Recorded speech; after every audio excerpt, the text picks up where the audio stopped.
during freshman orientation, they emphasize something I still think is weird. They emphasize that they have a tradition, that during finals and midterms, that we're allowed to open our windows and scream out the window.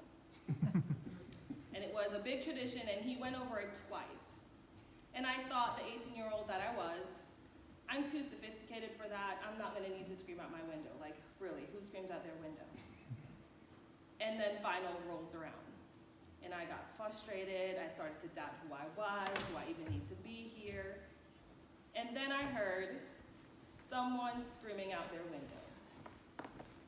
And it made me realize that I wasn't the only one, right? I wasn't the only one that was frustrated. I wasn't the only one that was overwhelmed. And that there was a community of people around me that was feeling the same thing. And I think 2020 makes me feel that way. 2020 makes me want to scream out my window. And I'm not just talking about sometimes. I'm talking about daily, maybe several times a day. And I don't know about you, but it's been a rough week. Right? Almost an hourly scream out the window. And so when I thought about some of the reasons why 2020 made me want to scream out the window, I wrote them down. And I realized that even though I had a long list, that you probably have your own. So I'm going to tell you some of the things that are on my list. The pandemic and a stay-at-home order. That's a big one. Not being able to touch other people. And how touching people now instills fear in us. And being too close to other people. Not being able to go to church or school, sporting events, and for many of us, work. Limited supply of everything, including toilet paper, murder hornets, masks and the argument over whether or not it is our right to wear them. And then, all that time alone made us have to fear to deal with some things we probably didn't want to deal with. Like ourselves, our relationships, some of those trouble, depression, anxiety, some of the things that busyness made us not have to deal with. Death, and the inability to mourn our dead. Fear of hospitals, sickness. We had some floods in Vietnam and Cambodia. We had wildfires in California. And last but not least, we had presidential election year, which included debates and the counting of votes, just to name a few. Creating for many of us a loss of joy, peace, and for some of us, hope. And the Judeans in Joel kind of know what we're dealing with, because they had locusts that ate everything in sight. In my mind, I think Garden of Eden turned into those Western movies where they're about to shoot each other, and all you see are those little things going by like just desert, nothing living, right? So you go from having everything you want, everything to eat, all those animals, to nothing. And then on top of that, fire that consumes even the roots. And so this was particularly devastating for them because they did burnt offerings to God, right? So part of the way they worshiped was they would bring their harvest and their animals and give the first fruits to God, and now they had nothing. Nothing for themselves and nothing for God. So they kind of know what we feel like to not be able to go to church. But you know what they did? They came out in the streets and they lamented. And lament is when, the first part of lament is when you cry out to God and you tell him you need him. God, we need you. God, where are you? Help us, help me, help them. And I feel like right now, our society needs like a group lament. There's so many things going on. And we could use just everybody coming together and saying, God, we need you. God, where are you? God, help us. And in Joel 2, we see what happens when God answers. So Job prophesies that when God answers these prayers,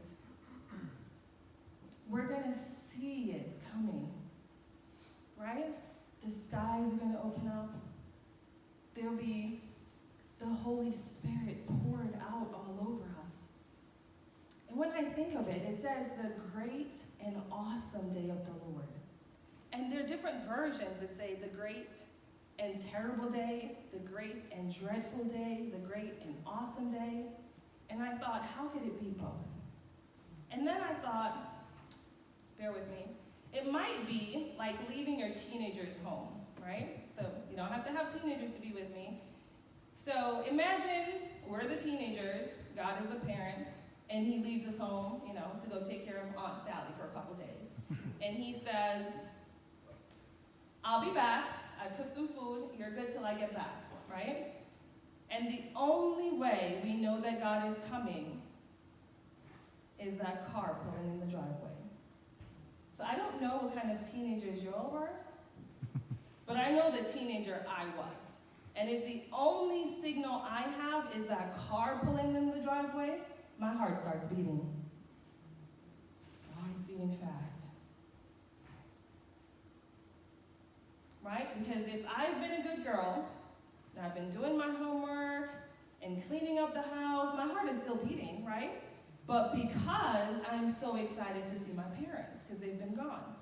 If I've been throwing house parties and eating pizza where I shouldn't, or Cheetos, because, those make a mess, right? Then that car pulling in and that heart beating signals something different, right? So my heart is beating either way, but the reasons are different.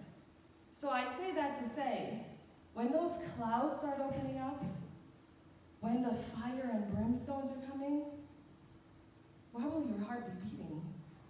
Will it be beating because you've been being a good servant with the gifts that God has given you?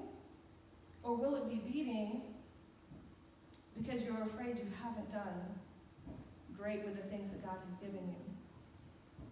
So, don't judge me, but I've been watching the Chronicles of Narnia. And if you don't know the Chronicles of Narnia, it's an amazing series. And I want you to go back and watch it, but think of it in a more religious view. And then come and talk to me. Because I've been watching it while going over my sermon as a break, and I thought, oh my goodness, this thing is amazing. Right? So in the Chronicles of Narnia, I think it's the third one, King, what's his name? Hold on. Thespian, right? He gets a chance to get to go see his dad. He spent this whole journey trying to find his dad. And then Aslan says, you can go, but if you go, you can't come back. And Aslan is a mighty lion. And he attempts to go, and then he turns around. And he says, I've spent my whole life mourning what I have lost instead of accepting the gifts that I have been given. And that resonated with my soul.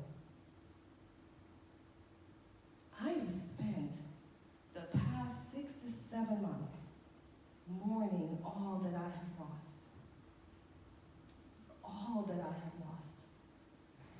And in those 6 months, I have not accepted all that the pandemic has given me. And there are many gifts. I want you to think about them. I miss going to church. We're here, but it's different. I miss hanging out with my friends. I miss hugging everybody in church. I miss singing. I miss Wednesday nights and hanging out with all the kids and my kids running down the hallways. I miss being okay with going to the doctor's office. I have 5 kids and they're sickly. And so we go to the doctor all the time. And now when they get sick, I panic. Because I don't want to get sick going to take them to the doctor. And I don't know if they have COVID.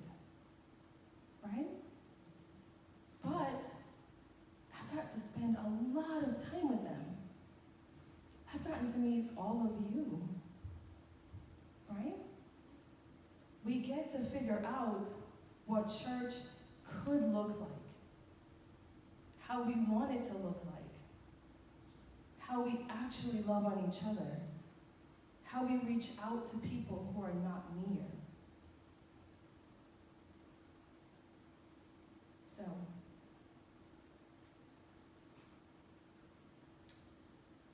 when we hear the car pulling into the driveway,